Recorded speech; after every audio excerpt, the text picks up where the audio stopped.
Good afternoon, everyone, and welcome to the Australian Human Rights Commission's annual Kep Enderby Memorial Lecture. My name is Catherine Duff, and I'm a director at the Commission. I'll be guiding us through today's event. First, some housekeeping. This event is in the format of a webinar.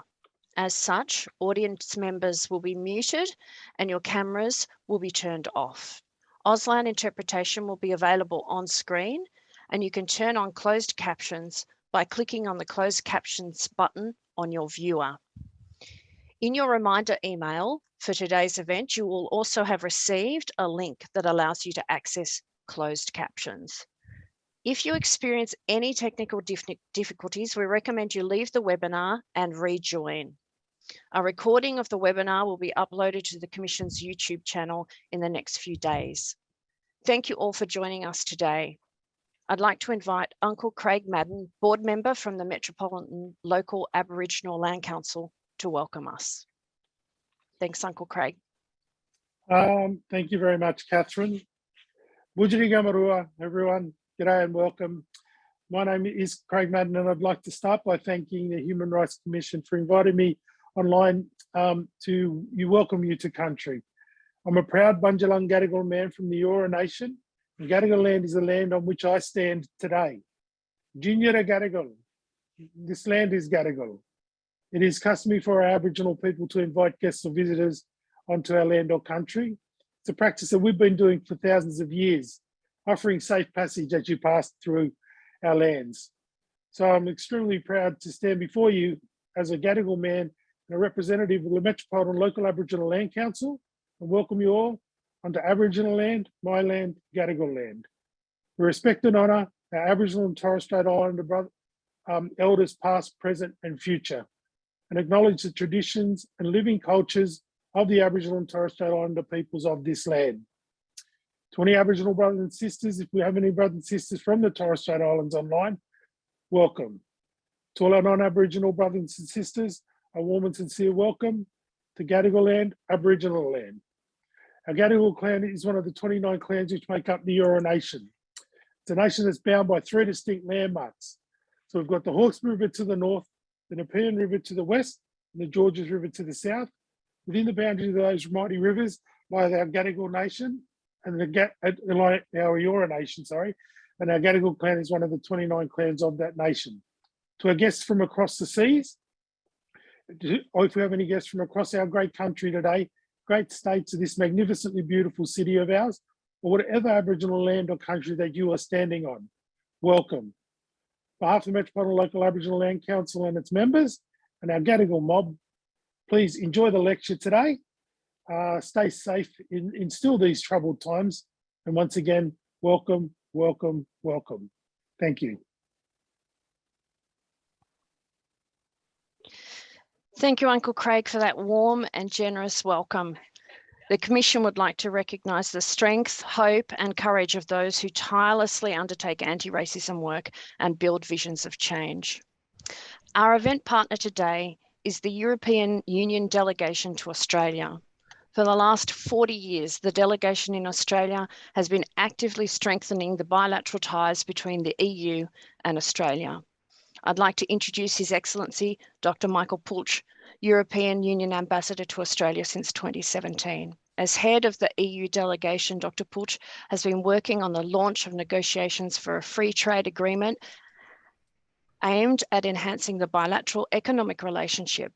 The EU has also recently signed a framework agreement that upgrades bilateral political cooperation between it and Australia.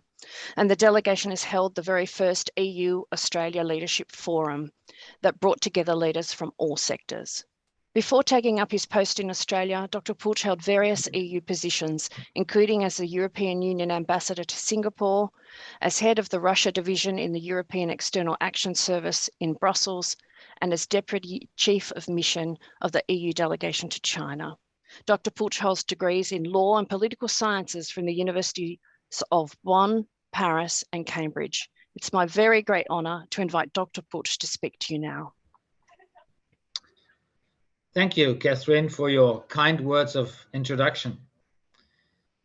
The EU delegation has been a proud sponsor of the Racism It Stops With Me award since 2015 and the Kep Enderby award since last year. We are delighted to sponsor the Kep Enderby Lecture again this year.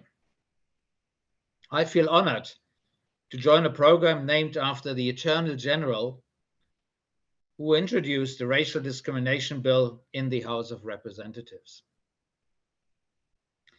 Now, this time last year, we thought that we had been through to the worst of COVID and that we were getting on with our lives. But then the Delta variant struck Australia, and once again, we were all plunged into a lockdown.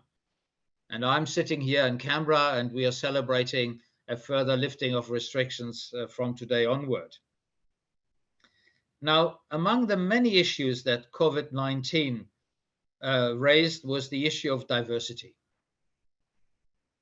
Around the world, the pandemic shone a new light on how we view diversity, equity, and inclusion. But a challenge is also an opportunity to look at what we do and how we can improve it. The European Union is founded on cultural diversity. Indeed, the Treaty on the European Union explicitly refers to drawing inspiration from the cultural, religious, and humanist inheritance of Europe. It goes further, noting that the EU must contribute to the flowering of the cultures of the member states while respecting their national and regional diversity and bringing the common culture to the fore. But this does not only apply to our internal interactions.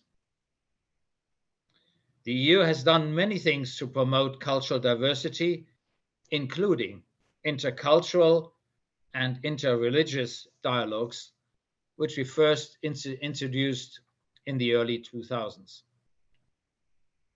These are based on mutual respect and a real interest in understanding differences.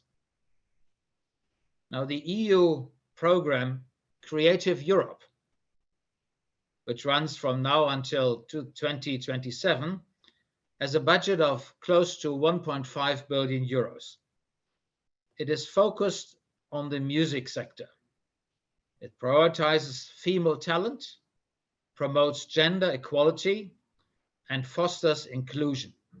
And it does so by making it easier for disabled people and marginalized groups to take part in the program. There is also the European Capitals of Culture, probably our best known initiative. It has been a catalyst for so many cities around Europe to regenerate, boost their creativity, and improve their image. The EU also seeks to safeguard national cultural heritage. It provides for the physical return of cultural objects that have been unlawfully removed. Cultural diversity is just one aspect that is shared by both the European Union and Australia. Now, you have here in Australia the Racial Discrimination Act. In the European Union, we have the 2000 Race Equality Directive, which all member states have transposed into law. You have here the Australian Human Rights Commission, and in Europe we have the Fundamental Rights Agency, and our Charter of Fundamental Rights is legally binding.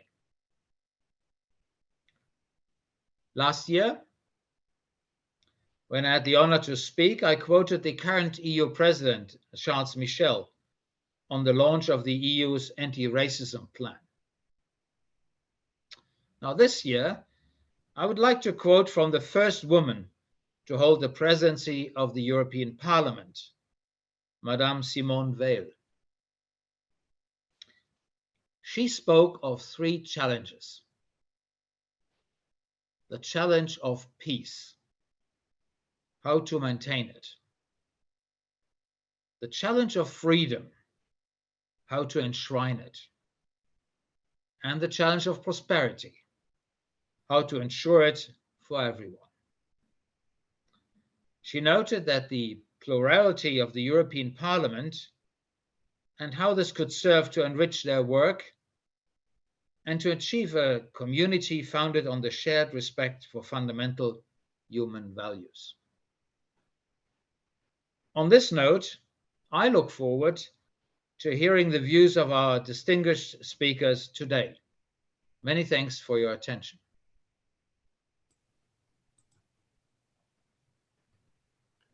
Good afternoon, everyone.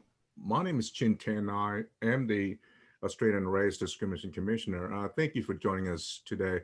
Thank you, Dr. Michael Push, for your opening remarks. The Commission is a very appreciative, this Human Rights Commission, not your commission, though we are very appreciative of our event partner being the European Union delegation to Australia, which has been a long-term and a long-time generous supporter of the Commission in our work. And as you have said, Dr. Push, the dedication and your commitment to human rights and to the process of eradication of racism is an important mission that we both share in common.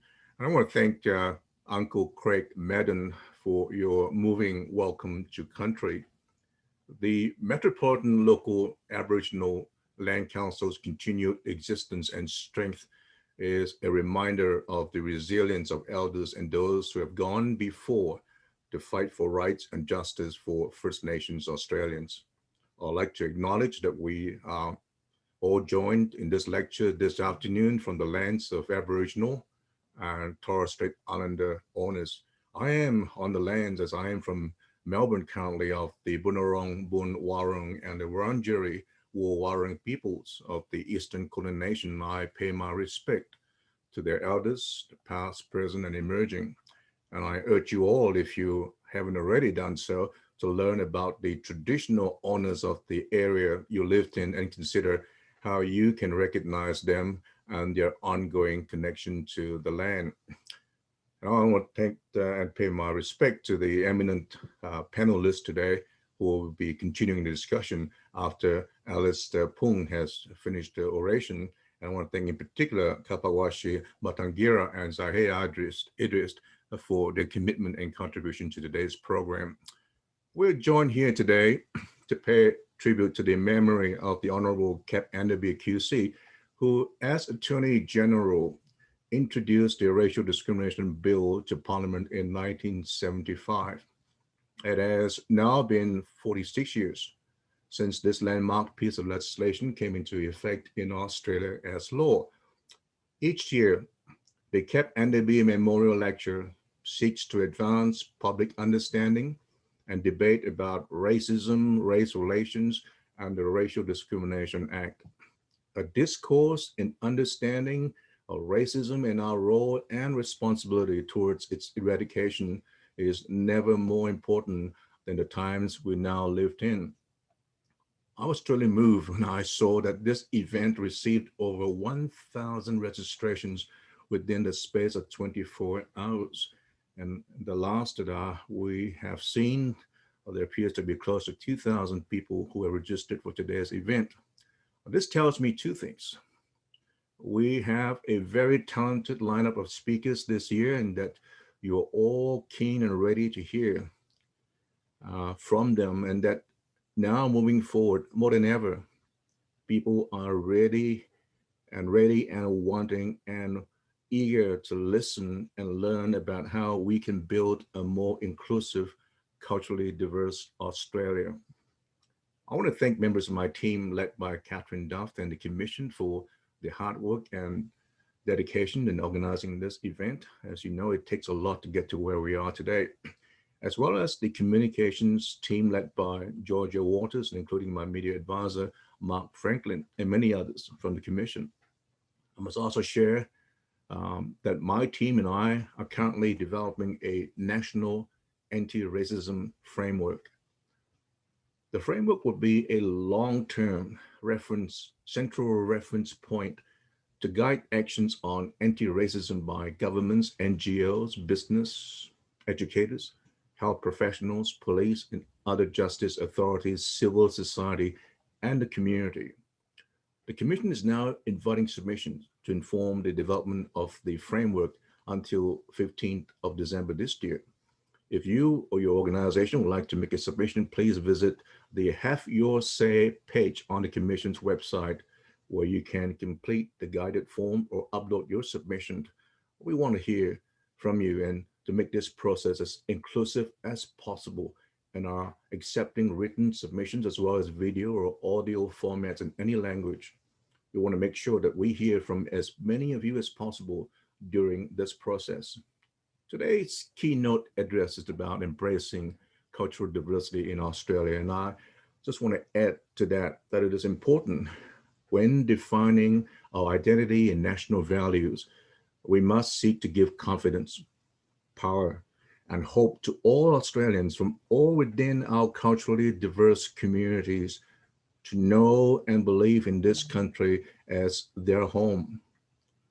It is an essential ingredient in our recipe as a community for harmony, unity, inclusion, trust, and peace within.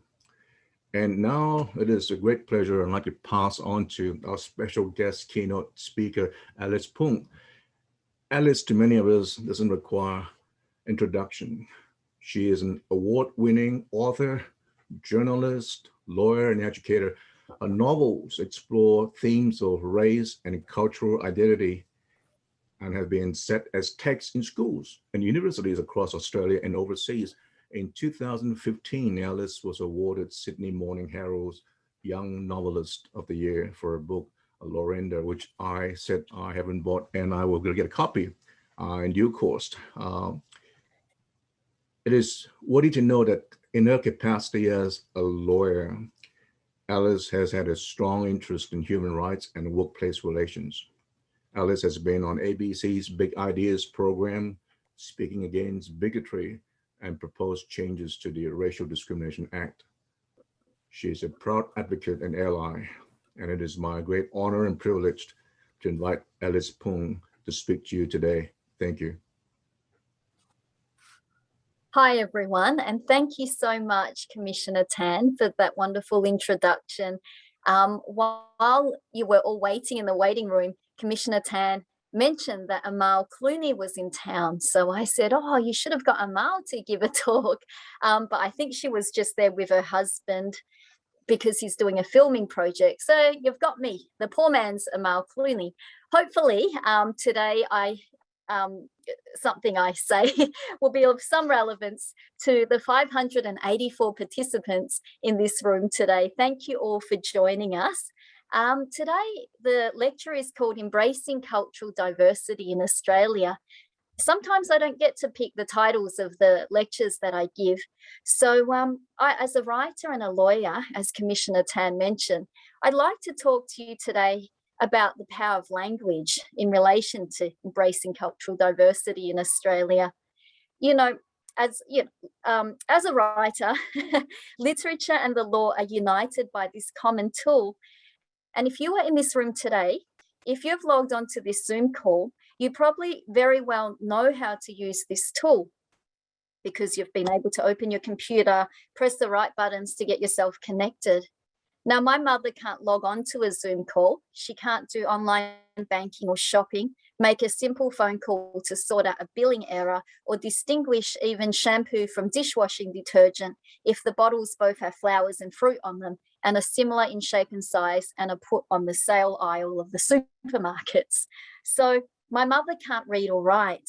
They closed down all the ethnic Chinese schools in Cambodia when she was in grade 1 as the very first part of ethnic cleansing.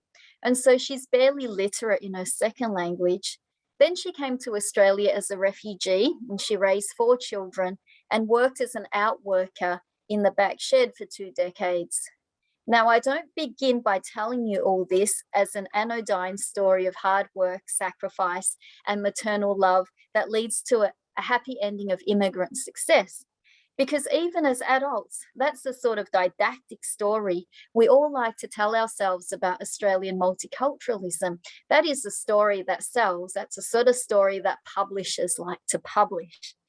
But I'm here to tell you a different story. When your world is peopled by strangers, as my mother's was, its parameters constrict. Outside your house, you can't even use a self-service checkout. And what a nightmare if you're given the wrong change by an actual cashier, but you are harassed by other shoppers behind you for painstakingly counting out your coins so that you don't give the wrong change. Inside your own house, you can't understand your own children, and you're outraged that they never tell you anything. And when they do tell you things, you're outraged that they did not consult you first. You know, your husband gets to go to work all day, but you feel like you've absolutely no power. You turn on the television, you can't even understand half of what's being said. In fact, you spend most of your waking hours in that small shed in the backyard with poor light and ventilation, and you feel angry all the time, but no one cares. So your mother's been here for 40 years, many journalists have remarked to me in bafflement. So why can't she speak English yet? I'm not the only author who's ever been asked this, even by very well-intentioned, liberal-minded fellow writers and reporters and journalists. And I listen to talkback radio. You know those stations in Australia, in every capital city that allow people to call in and tell you the traffic conditions, where a car crash is, where the best restaurants are, and to vent their spleen. As a writer, of course, I appreciate the ABC producing beautiful prose-like shows with erudite callers that speak in full paragraphs about racial harmony and climate change and Indigenous art. I listen to those as well. But admittedly, there is something I recognize viscerally in the 3AW caller who is stunned for several seconds on air because they can't believe they're finally being heard all over Melbourne at long last. And then they proceed to gasp and rant like a shaken can of Victorian bitter beer with the top yanked off. And oh, how bitter they are. Their words take enormous effort and strain, something you usually don't hear on Radio National or ABC, because they're so unused to being heard. Their anger reminds me a lot of my mother's. And you know what? Sometimes these callers say some pretty foul and racist things. But I'm sitting comfortably in my car and I'm middle class now, and I can easily switch to the ABC, but sometimes I don't, because no one's going to hurt me or chuck a rock through my window. I didn't always feel this safe because, of course, I've encountered racist people, particularly if you grow up working class. Those kinds of racists have absolutely no filters, so you understood exactly why they hated you and what they wanted to do to you if you were alone. But you know, I've never ever felt that the radio was going to reach out and assault me. So often baffles me why so many comfortable people who proclaim themselves woke don't listen to these stations more. If you want to be enlightened and if you want to understand racism, you probably need to understand the rage of being misunderstood, of being blocked out, of being unheard. In my own life, I saw it through my mother's illiteracy and the working class people whose powerlessness derived from an inability to have their needs met, job losses, unemployment, welfare, little access even to free dentistry. I grew up in the sort of suburb you'd find in any big Australian city: Footscray, Cabramatta, Parramatta, Broadmeadows, Redfern, Mansfield Park, which every once in a while would be described as an ethnic enclave in the media and an example of people not assimilating. But no one who lived in these suburbs and who had day-to-day interactions with their inhabitants would call them that. Not many adults spoke much English in these areas where I grew up, but that didn't stop my grandmother from discovering nougat from the Italian pizzeria, my Malaysian friend having a huge, massive crush on the owner of Café d'Afrique, or my sisters from finding Indian or Croatian boyfriends. And our language was full of profanities and sometimes even racial slurs. And yet we bought and sold things from each other, helped each other out, even stopped physical altercations and married each other. Actions spoke louder than words in these suburbs. But these places outside of the city of Darwin are the most truly unself-consciously multicultural areas in Australia. But because many middle-class non-ethnic Australians are honestly scared of them, they will forever be impenetrable to them. Australia is culturally diverse. I take that as a given. It's my lived experience. But language is used to lock the working class out of discussions about race. Christos Tolkas talks about the inner city people displaying their virtue by supporting refugees, but he also points out that these refugees generally get placed in working class areas or in regional Australia in the countryside among the poorest people in this country. And it's these Australians who have to deal with us on a day-to-day basis while being simultaneously derided for being racist bogans or materialistic coveters of McMansions. The writer Shannon grew up in Mansfield Park in Adelaide, and he writes, I suspect that the shame I felt about my parents' racism sprang mostly from experience. The bulk of my friends were Vietnamese and Chinese, and their families seemed more admirable than mine. My attitude was, therefore, a product of intimacy and experience rather than abstract notions of morality or equality. I had an opportunity as a child that my parents, who had grown up poor among working class whites, never had. I also had the chance to see myself through migrant eyes, and what I saw was often confronting. Poor whites were scorned by more than a few of the Chinese and Vietnamese migrants I came to know, especially the hard-working, self-sacrificing parents who were deeply invested in their children's education and upward mobility. They made it clear that I was not the kind of friend they wanted for their sons. Their experience of being deemed undesirable and unworthy, even by new Australians, is a peculiarly lumpen trial. For me, it was eye-opening. For others, it's an unutterable humiliation.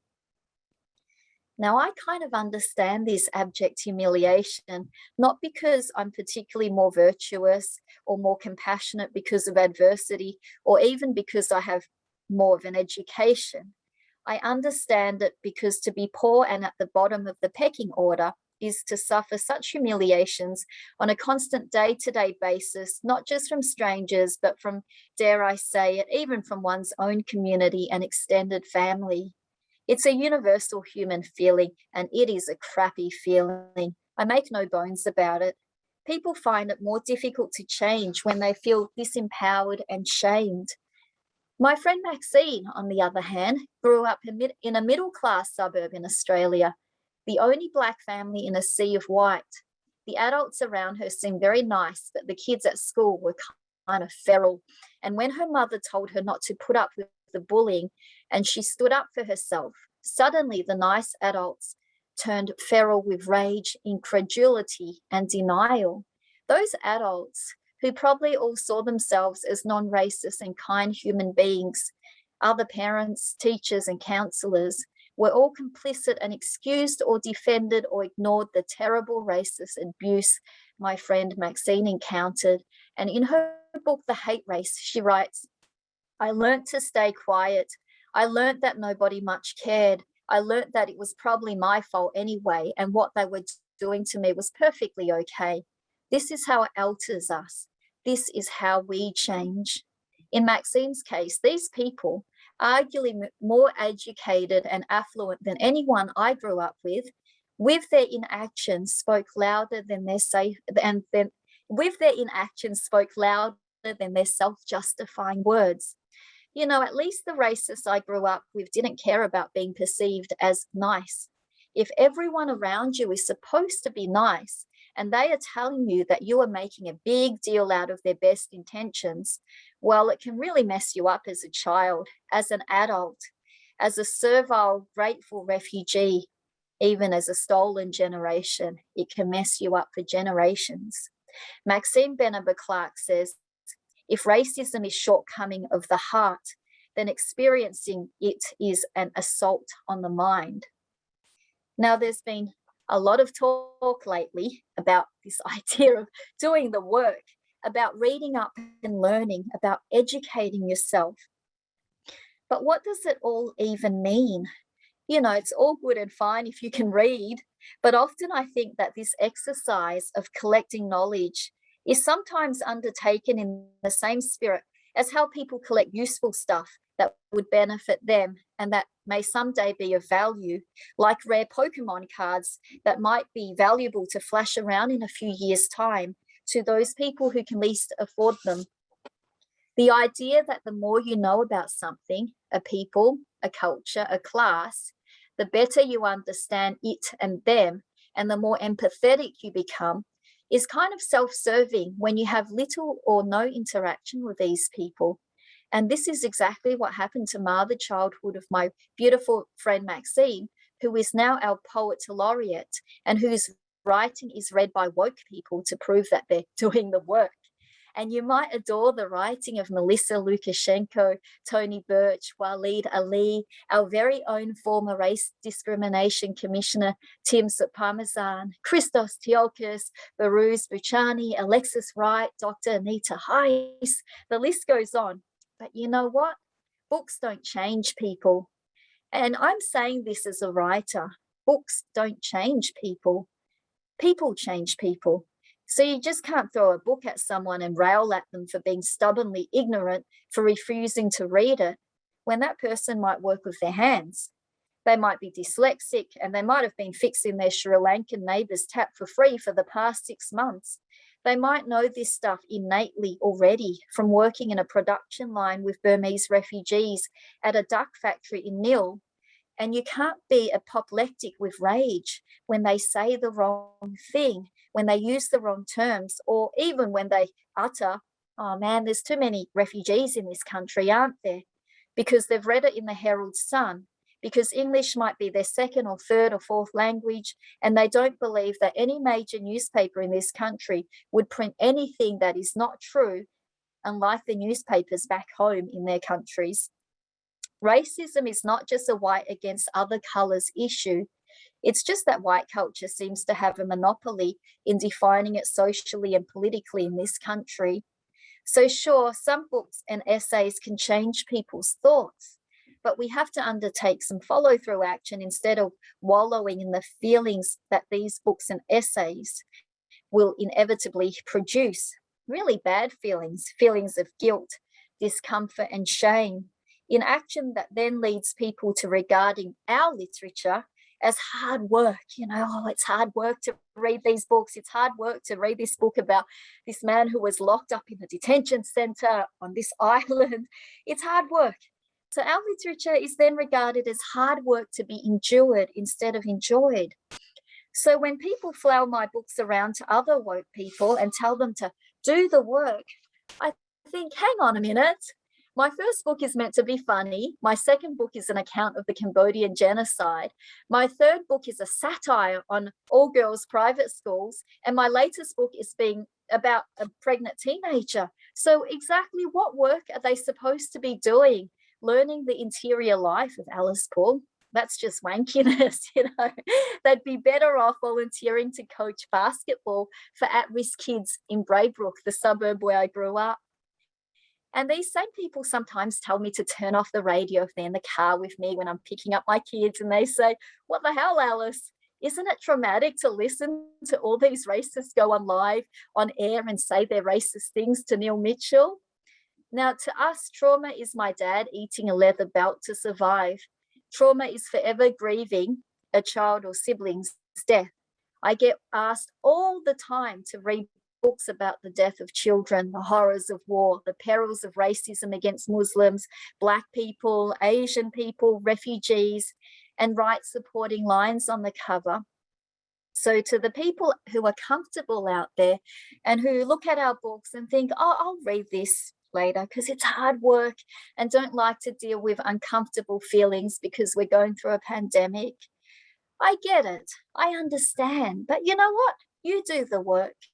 You work out why angry racist people who may or may not be exclusively white call into 3AW.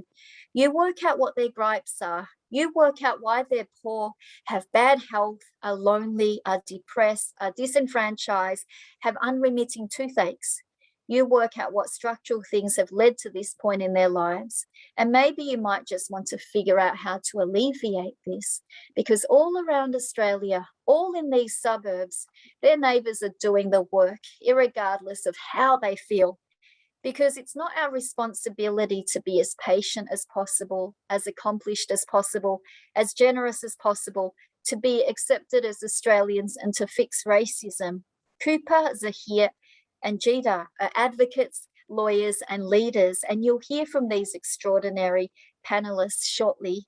And I can guess that each and every one of them, at one point or another, have had to deal with the same feelings of inarticulate rage, alienation, and sense of paranoia that they might be making a big deal out of nothing.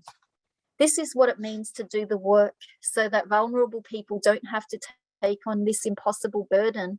Last year, my friend Erin Chu did a huge and well-published survey on COVID racism and found that Asian women were most likely to be attacked, spat on, and subject to verbal and physical abuse on Australian streets, just like Muslim women in hijab whenever the terrorism fears are amped up, or Indigenous women being overrepresented in women's prisons. The weakest are the easiest to scapegoat, catch, hurt, and in some cases, kill. The writer Audre Lorde said, "The master's tools will never dismantle the master's house." Lionel Murphy and Kep Enderby did the work back in 1974 and 1975. The Racial Discrimination Act punched many holes in the walls of that house so that people would not be literally left out in the cold with equal access to housing and jobs. But our language these days is yet another tool to lock some people out of the house and keep some people in. The people I care about the most generally don't read the same things I do, or listen to the same stations, or even share the same religion or culture. At the conclusion of the parliamentary debate on the Racial Discrimination Bill, Attorney General Enderby acknowledged that one could neither legislate for morality or expect that community behaviour would change instantaneously. But nothing changes if we're all locked into our own sense of self-righteousness. The Irish novelist Sally Rooney was once the #1 debating champion of Europe, aged 22, and she writes with quite precocious self-awareness, "The most ambitious debaters go out of their way to absorb information about sexual violence, racial profiling, police brutality, issues many of them will never experience firsthand. I did exactly the same thing. Did it make me more empathetic and self-aware? Or did it just continue to affirm the idea that if I was smart enough and competitive enough, I could speak for anyone that I wanted?" So I've had the good fortune of learning another kind of language. Being around my mother, as a child, I've had to learn to speak and write about complex ideas and the law, in some cases, in a way that a bright 12-year-old can understand.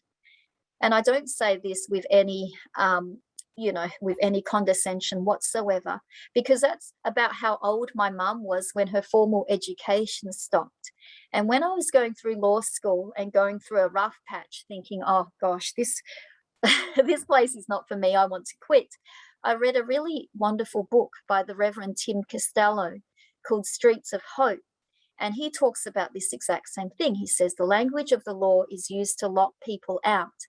And if you can make the law into a language that a 12-year-old could understand, perhaps we would not need lawyers. Everyone could be their own self-advocate. And so then my mother, after, having her formal education stopped, became an adult with enormous power over us. And we had to be very careful not to make her feel stupid, because she felt that way a lot of the time. So in this talk about multiculturalism, I focused on how language can lock people out. And usually it's the people we least expect. And when language locks people out, you can spend a whole lifetime placating that damage.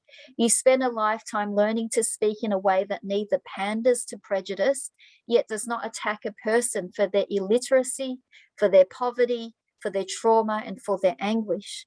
You begin in your own household, in your own communities, and then in the bigger world.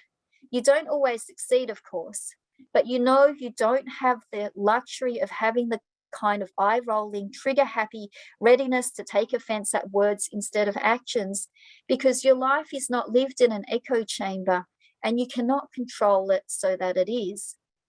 And although we bandy around this term a lot, I think it's what we mean by privilege. People who are unaware that they are so powerful that they can block out what they don't want to hear or see for themselves and their children with no real world consequences to their own lives.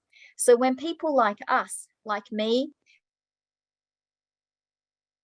like Maxine, like our fellow panelists here today, tell you that there is certain speech or actions that we consider so hurtful, so soul destroying, please believe us. We are not overly sensitive PC crusaders. We've put up with a lot of crap to get to where we are today. So in conclusion, being woke is being awake to power and powerlessness. It's having this sensitivity, but mostly to powerlessness. These are the people I'm speaking to today. Not on their behalf, of course, but just in the hope that my words will cut through the we must all embrace cultural diversity platitudes to reach that sense of connection as human beings who share different thoughts, but exactly the same spectrum of emotions and feelings that undeniably make us human. Thank you. Thank you, Alice. We're very grateful for your shared memories and for your complex analysis of the challenges of addressing racism and promoting cultural diversity in Australia. I want to now briefly introduce today's panel members so that we can commence our panel discussion. They have so generously agreed to join us and share their observations, impressions, and perspectives on Alice's oration today. Kupakwashe Managira is an activist, social entrepreneur, and Global Voices Policy Fellow and Youth Rights Practitioner for Save the Children. Zahir Idris is a human rights lawyer, advocate, and writer who has spoken widely on issues around diversity, inclusion, migrant settlement, and the Muslim experience in Australia. And Jida Clark is a Jagwarang man from Western Victoria. He's a lawyer, historian, and community advocate with specific expertise in human rights, youth justice, child protection, community development, and cultural heritage. I'll now throw open the discussion with an initial question to the panelists. And Zahir, I wondered if I might turn to you first and ask something that's been raised by Alice's oration today about feeling the burden of responsibility for dealing with racism. And if you do feel that burden, how you deal with it and how you feel it.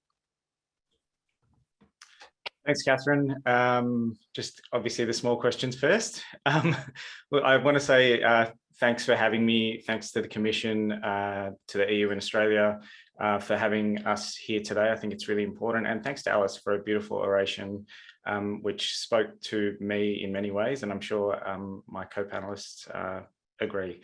Look, I think going off what Alice was talking about, and that was, you know, on the power of language, I think your question is really interesting, Catherine, because part of that for me as a Muslim Australian, for example, is me having to explain or, you know, be involved in tackling racism often starts with our language, and the language we use very simply, our greeting of Assalamu alaikum, which means peace be upon you, is a very often like a peaceful and a loving greeting to another person, but it's something that we as Muslims have to almost avoid in our day-to-day life for it to be too loud and too proud and too public around people who might be offended by, you know, a language that is not English, a language that is not, you know, spoken by the majority.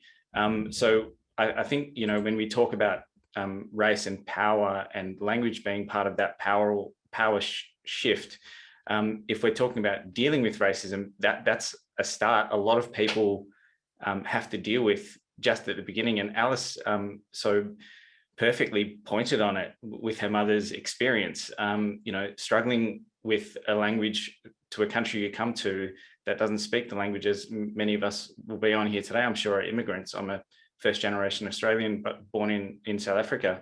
You know, a lot of my extended family don't have the best English in the world, but they get by. So part of that is simply explaining, how does your speech not differentiate you from the values that you hold and that you share with so many other people?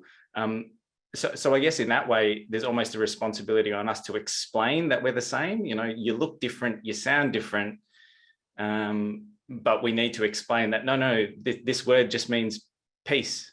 You know, it's not a call to arms, as people, you know, post 9/11 thought seeing any Arabic was like some ridiculous thing for Muslim people to observe.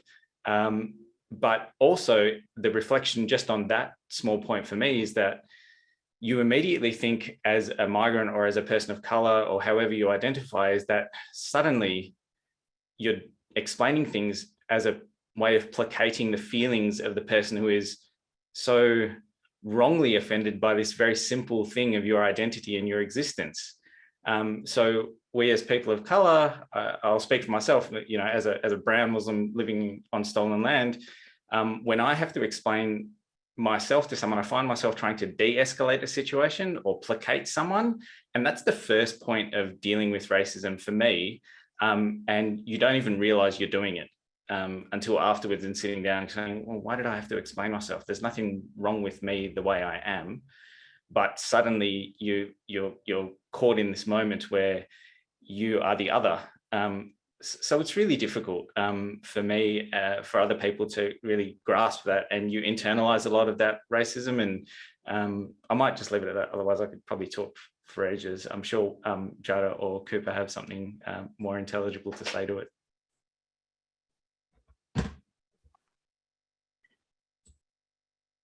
Cooper, I'll let you go if you wish. Mm-hmm. Yeah, not a problem. Thank you so much, Saye. You articulated a lot of my feelings when it comes to racism.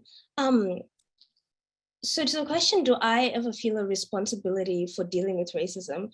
For me, the answer is a definite yes, but realistically, I feel like it shouldn't have to be this way. And so the reason why I feel a responsibility to deal with racism is because in all of my encounters with racism, I have always felt as though it is a duty for me to stand against racism with education. So I'll give you an example of what I mean. So I am a second-year university student.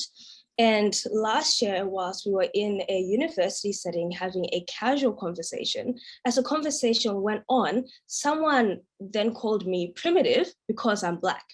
So in that scenario, I had to defend myself, not only to show my own humanity, but to also ensure that when this person encounters other Black people, that they won't see us as inherently primitive beings. So when it comes to racism, for me, it's always, you know, an educative experience in a sense, because I have a responsibility to uphold my humanity and the humanity of my own race. And it's so sad, because realistically, as a victim of racism, I should not have to educate my oppressor.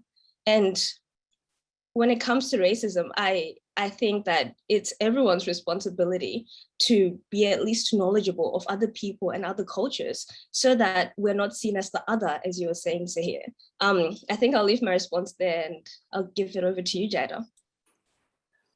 Thanks. And thanks to the previous speakers and the panelists. And I'll just acknowledge all the various countries in which we meet today, and to Uncle giving the welcome, and my ancestors and all of our ancestors who paved the way to be where we are. I myself, look, yeah, I think tackling racism is something I've sort of committed my whole career to, in a way. As an Aboriginal person, racism is experienced on the daily, but I think really collectively, given the systemic injustices that our people face, you know, still being most incarcerated people, you know, numbers of our kids getting taken out of their homes has doubled in Victoria, at least in the last 10 years. And the way the system enacts and enforces injustice is inherently racist. And I've recently worked on an inquiry into the youth justice system, and one of the biggest forces of, I suppose, enacting or enforcing the law is the police force, and the amount of unjust, humiliating and racist acts that are committed by, members of the force, but inherently agents of the colonial system that we still operate under, is disempowering our people and has an effect on us collectively. I think, just stepping back to Alice's points on the importance of language, and the matter of that relating to identity, I had some thoughts as well. The sense of belonging is something that, as Aboriginal people, is very contested, I suppose, as against the settlers cohort and Anglo-Australians that come here, and it's adds a different layer with recent immigrants that have come and end up eventually getting amalgamated into Australian culture. There still stands that fundamental difference where we are a people that are dispossessed of our lands and have been, and the colonial structures have benefited from that. And in that sense, the sense of belonging is something I think all Australians still need to strive for and do in various ways. But it reminds me of a bit of research of a historian doing some work on Australian place names and the early squatters and the way that they named their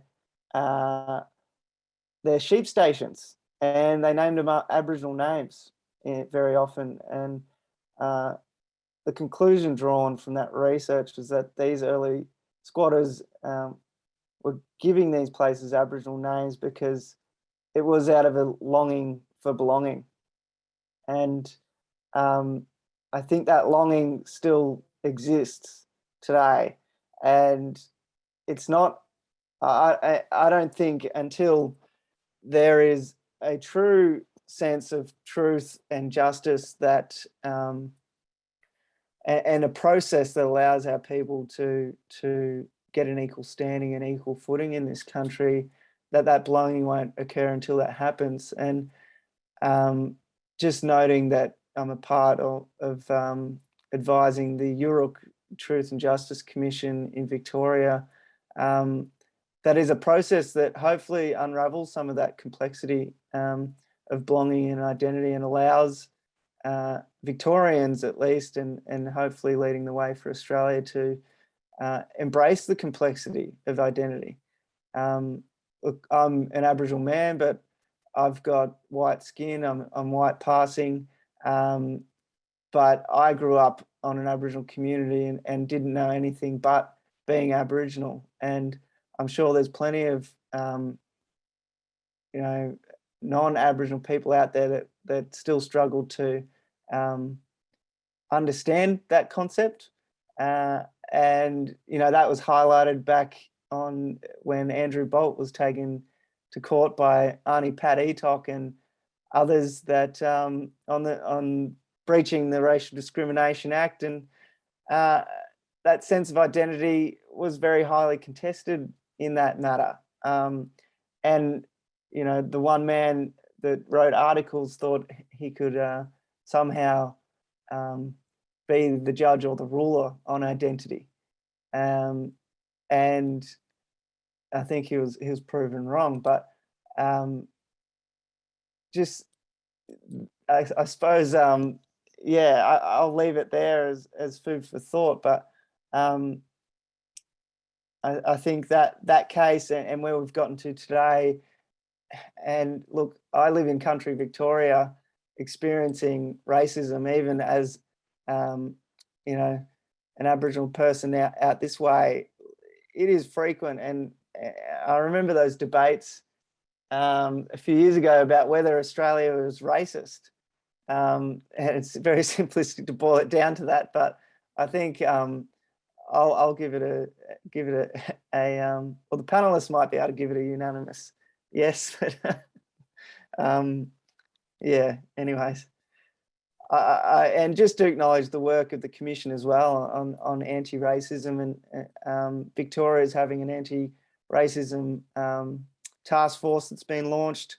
I mean, how we tackle it is a big issue, and Alice mentioned, you know, it's not books, but it's people and these types of conversations. So, yeah, appreciate being a part of it. Yeah, thanks, Jada. That's actually a really good segue really to my next question for you all, which is to, you know, Alice questioned the meaning, the current meaning of the phrase "to do the work," right?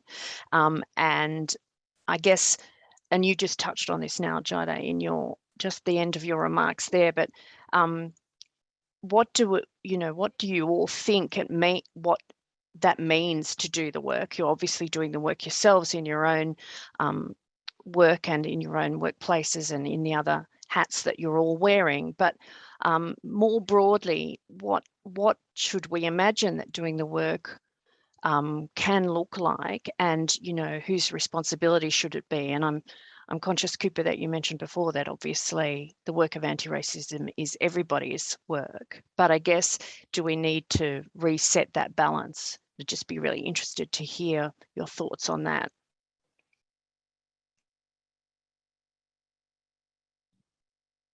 For me, when it comes to doing the work, I believe that that is a responsibility of all of us, especially seeing as we live in a cultural melting pot where we are frequently encountering different people, different cultures, different races and experiences. When I look at racism, I personally believe that a motivating factor of racism is ignorance. And the problem with ignorance is that it pits people against each other because it makes other cultures or races that people cannot seem to understand as the other. And as human beings, we tend to fear what we can't understand.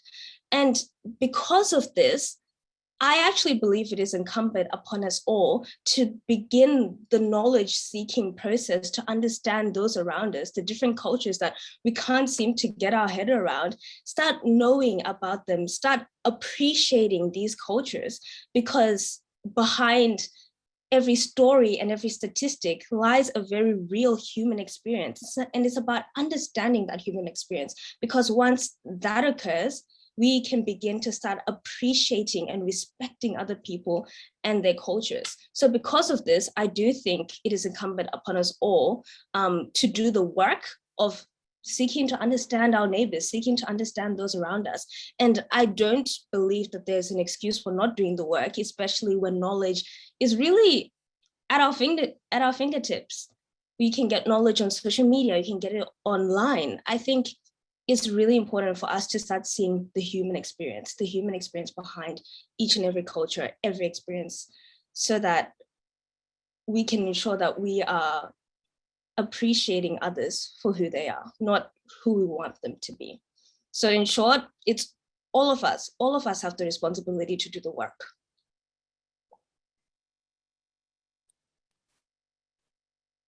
Thanks, Cooper.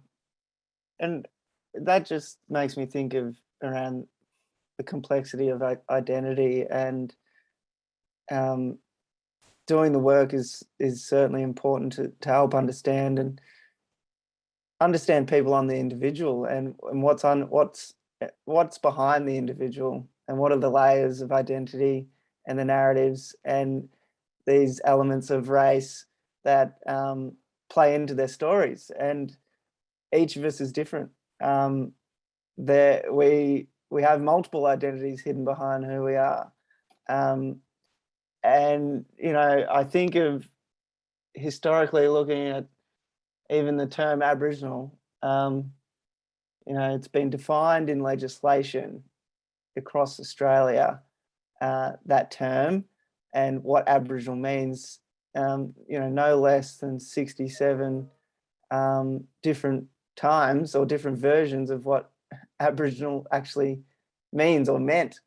And this, I suppose, willingness to use systems to dictate identity and is a very present and part of our history here in Australia. So acknowledging that is so important, and I know some of this work with the Europe Commission will uncover some of that. I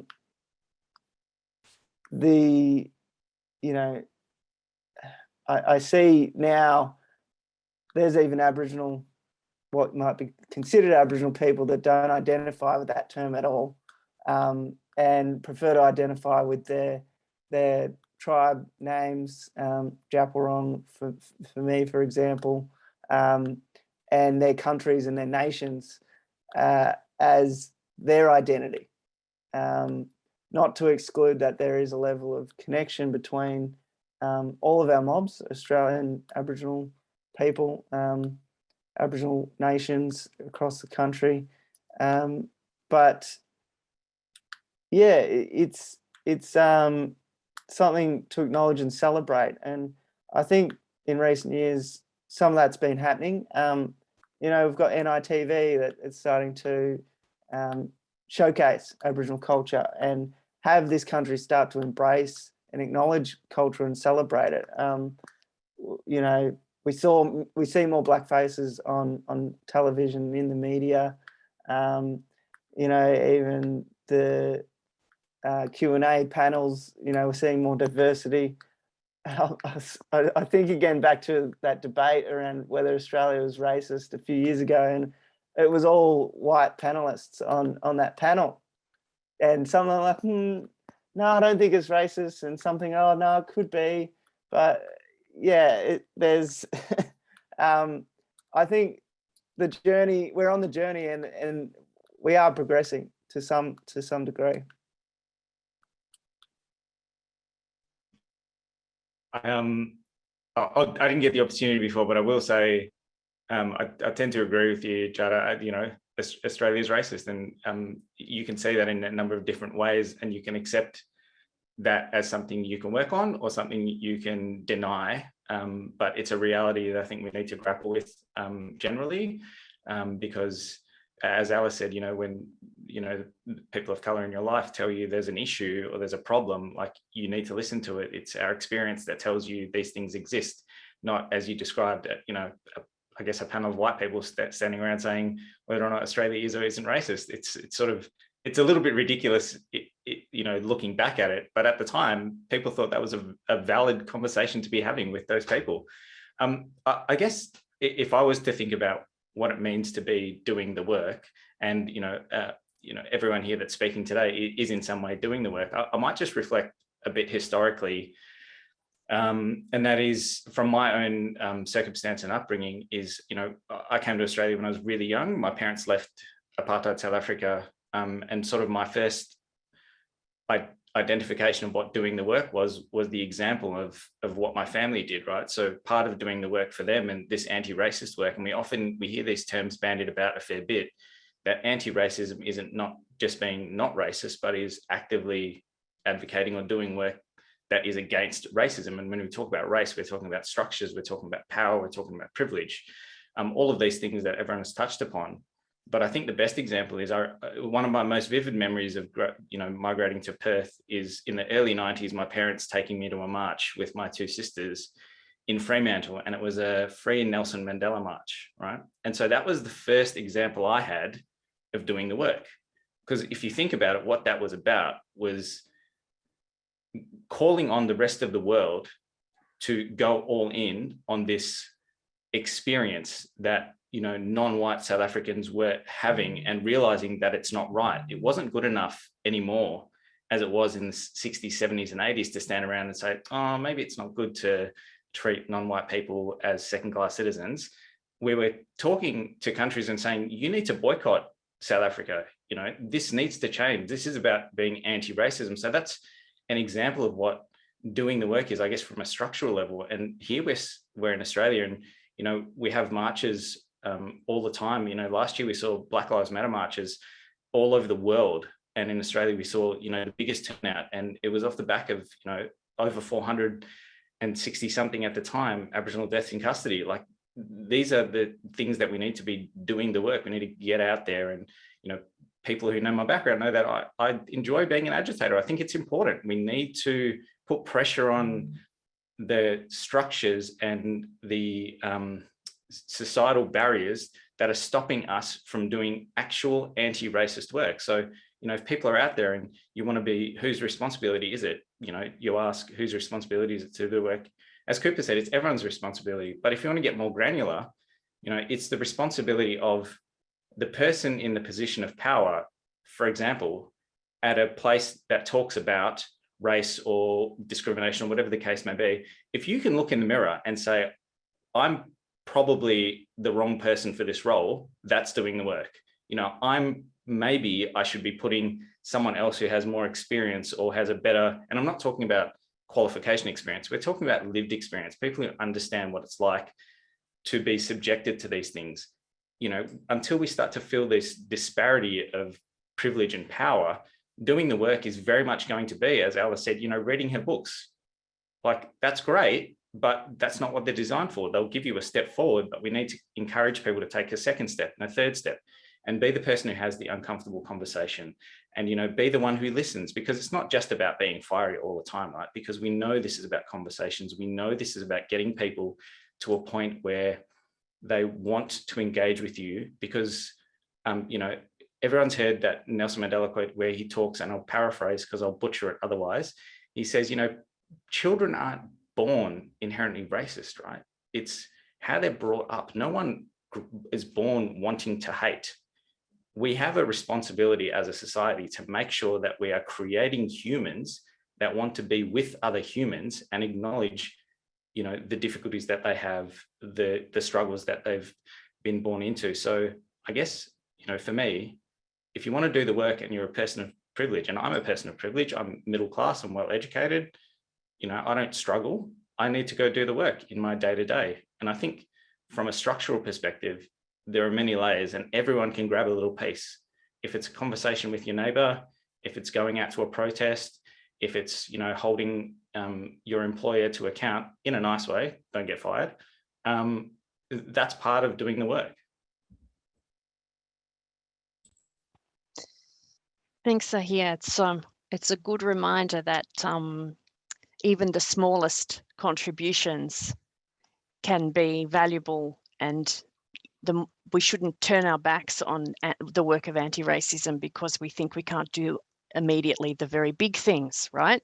So I think it's a very timely reminder of that, because I do think that there is that real sense amongst many people that, oh, well, I can't do the protesting, or I can't, for whatever reason, I can't be engaged in these big ticket items, so therefore I'll leave that to someone else, when really there's so much that can be done, so much in between that can be done that's so valuable. I might just say this before we move on very quickly, Catherine, is that I think one of the things I wanted to say, and I'll say this to anyone who listens, is don't be afraid to fail at it. It's okay. Like, your brown friends are not going to hold you to account because you tried and you didn't do it right. Like, ask a question, be there for them, do it genuinely, add some sincerity to what you're doing, and you're going to get there. I don't know if my panelists disagree, but my attitude is just go out and do something. Like, have a go, have a try to engage. Like,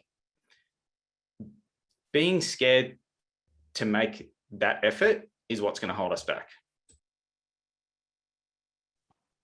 And it's also the willingness to not just cast those conversations or forays to connect with people as difficult, right? A lot of people go, oh, that's going to be really hard, so I'm not going to do it.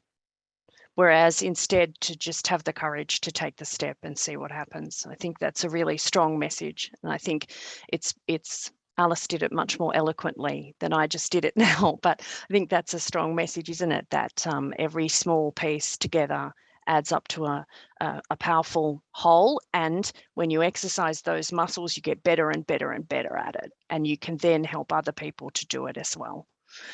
So I guess what I might do now is talk to just, come with the final question that really struck me about Alice's address.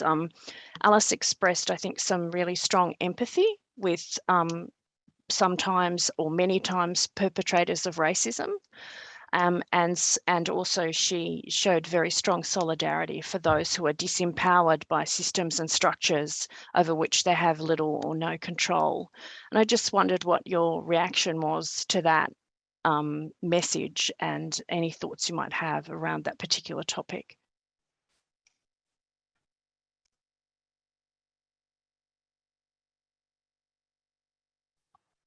Should I nominate someone? What about you, Jida? Would you like to have a go at that? What springs to mind, I suppose, is a sense of powerlessness and lack of control over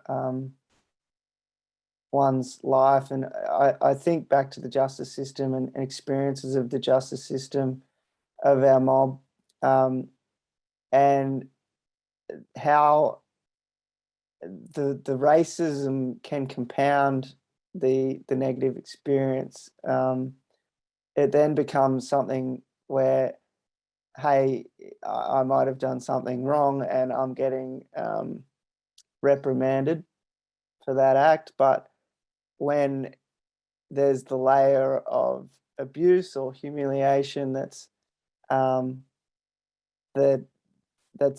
overlaid in that experience, that it totally becomes bigger than just you, and it plays into the nature of the systems that affect our people.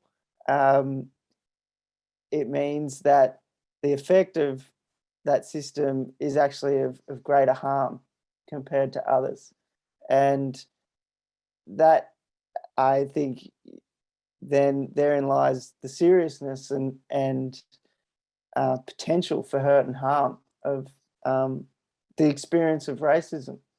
And it gets played out in a multitude of ways of someone that's getting, I suppose, the system is churning them through, and it's the system is, in those sense, the justice system has been set up to do so and hasn't really addressed and doesn't really have the tools to address the ways that racism interacts and interplays for our people in the justice system.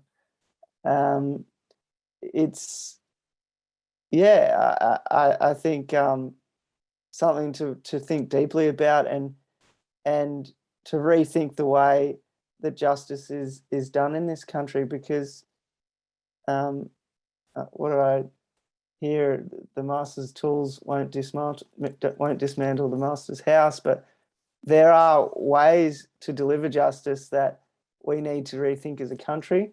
Young people that I dealt with in the youth justice inquiry are looking for a sense of belonging and a sense of identity and a sense of support, and the way that the system affects them is wholly punitive rather than something that is safe and therapeutic, and something that our people traditionally delivered to their young people that were going through a tough time, and our community would embrace those young people.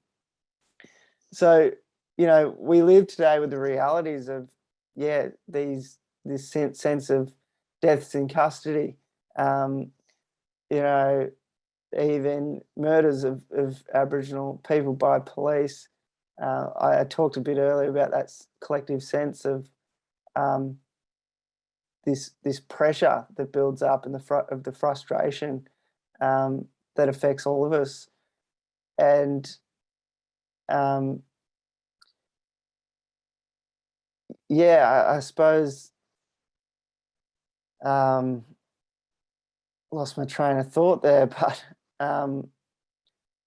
you know, this is daily. This affects everyone. It affects me, my people, but also others, and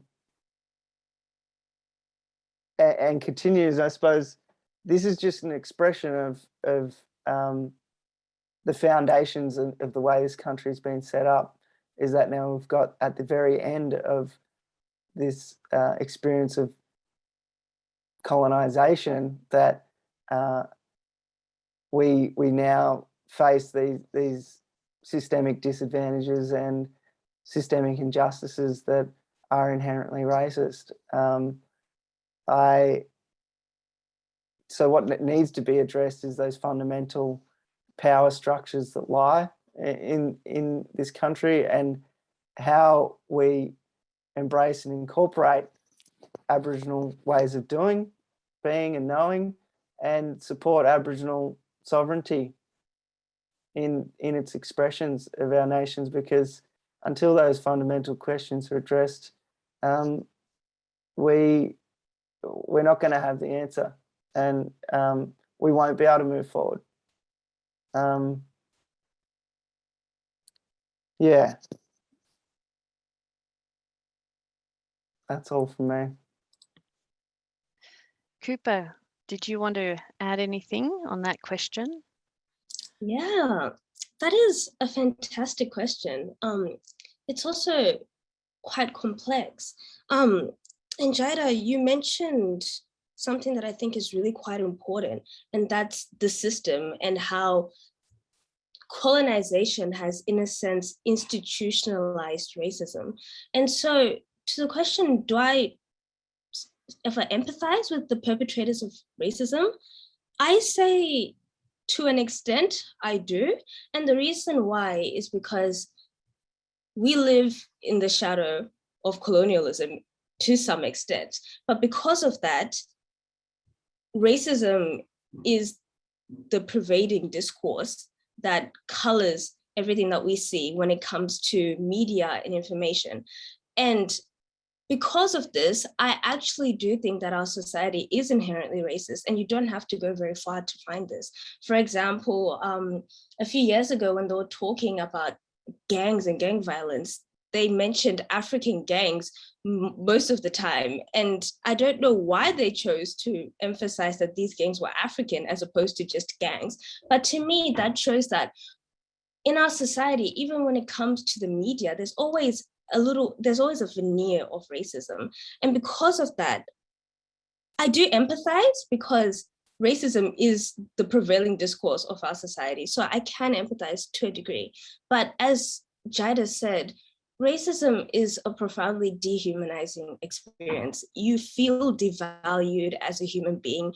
You feel robbed of that sense of belonging.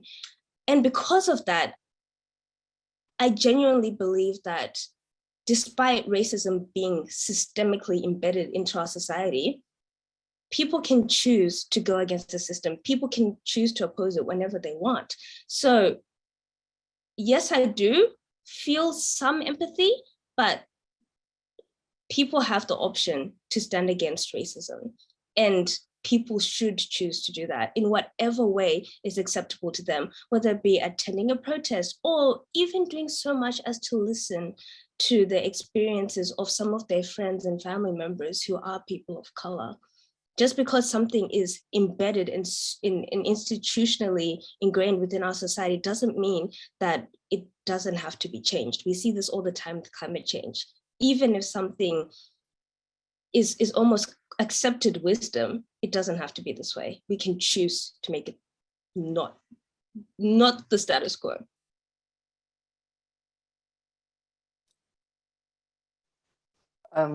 Thanks, Uber. And I'll just add, like, yeah, I of course I empathize with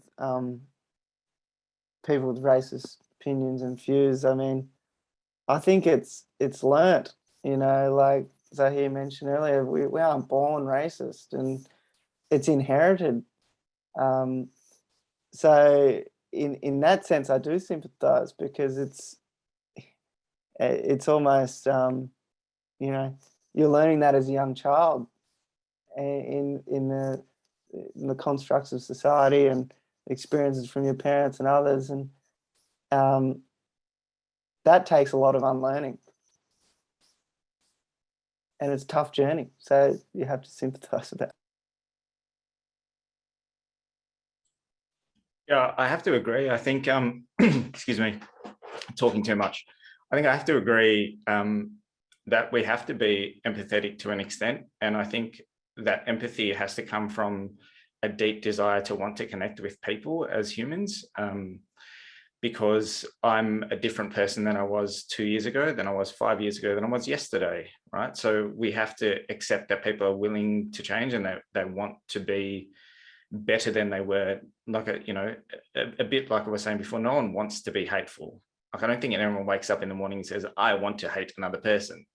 And if they do on the surface, there's probably something behind it. I think the best example I can give in this, in terms of how, I don't, and I think I want to make it clear, I don't ever want to excuse racism at all, because I think it's, terrible and it exists as a part of a greater structural problem. But that's precisely it, right? Like, it's part of a structural issue that we need to work on. And maybe the Commission needs to have a couple of lectures on structural racism and how that works. But I think importantly, when we're thinking about, and I'll use the 2016-17 election in the States as an example, where Hillary Clinton famously spoke about the deplorables that, voted for Trump. And there's been a lot of discussion and research around what that meant and who these people were, and whether or not people who held particular views, be racist or not, on the surface, it came from somewhere, right? Like, these views are influenced by something. Someone attaches to a particular political or social understanding or construct because of an experience that they've had. And I'll go back to it again. That experience generally comes from power or powerlessness.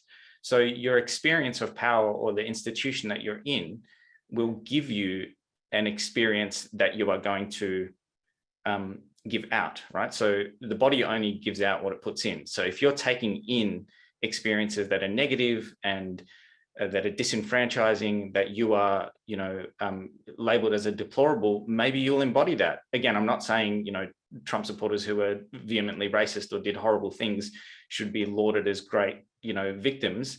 To an extent, I think everyone is, but we're a victim of a greatest construct, and that is that greater construct of ultimately racism, or any form of racism, be it Islamophobia or anything else. It's about power and imbalance, right? Who holds the power, and to what extent do they want to cede that power or give it up?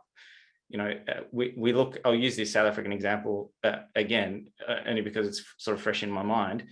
After apartheid fell and we had the elections, in April, in the 90s, the government set up a Truth and Reconciliation Commission. And what that Truth and Reconciliation Commission did was give people the opportunity to express what they felt, what they were going through, what the system made them do or made them be, right? And maybe that's something we need in Australia. And I think I have a fair few friends who advocate this is important. And I think maybe it is important. We do need a reconciliation commission on a number of different issues. But I think the South African example is paramount, because it shows that you can't necessarily live in a world productively where you are constantly punishing the perpetrators of racism or of inequality, because it comes from somewhere. You have to look at the system that allowed it to be like that and work your way towards it. So it sort of goes back to our last question. That's part of doing the work, right? Like, forgiving the racist to an extent is doing the work, or not necessarily pardoning it, but educating people and bringing them on this journey with you. We talk a lot about how we want people to be, or where we want Australia to be, whether it's in 5 years, 10 years for the next generation. Ultimately, where we want to be, I think most people will agree, we want to be in a fairer place. We want to be in a place where we don't have to have these discussions. I'd love this video to be filed in the annals of history as something that in 15 years' time, people look at and go, wow, we were terrible back then. God, we've come a long way. The reality is it may not get there, but that's the goal, right? And we don't get there without saying we acknowledge this racism exists. We want to work towards fixing it. And part of that is bringing people who have perpetrated this violence, and it is violence upon groups who had no power, along for the ride.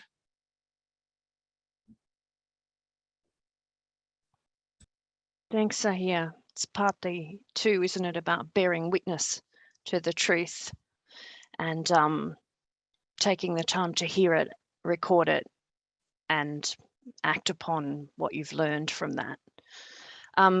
Well, I think we've almost come to the end of today's event. I wanted to thank everyone for being part of today's event, including the audience who have all logged in and given up some of their time today to listen. I want to say thank you particularly to Alice for sharing her thoughts and memories and important ideas around this important topic with us today, and to thank Cooper, Jida and Zahir as well. Our deep gratitude to all of you and our appreciation for sharing your experiences and your insights with us. I want to give a special shout out to Social Deck, who so generously provided the technical platform and the support for today's event. It's not easy doing this with everyone in different places, and we've really valued that help. And I wanted to thank especially the Commission's public education team and the race discrimination team for their work to make this annual event a reality. And again, to acknowledge the important contribution that Kep Enderby has made to the Australian landscape with respect to race and racial discrimination. And I guess I just wanted to say, as we all wend our way towards the weekend, after probably for all of you, quite a long and hard week, I just thought I'd leave some questions with you that have been raised by today's very thought-provoking discussion and by Alice's fantastic address. And that is, what can anti-racism look like in Australia? Who can take part in achieving it? And how can we all set about achieving it? So thank you again on behalf of the Commission for joining us. Thank you again for the EU for their very generous support of this event. And I hope you all have a great weekend, and that you can continue to have some of these discussions this afternoon and into the future with, as our panelists suggest, anyone who might come into your orbit. So thanks very much. Thanks, everyone. Thank you.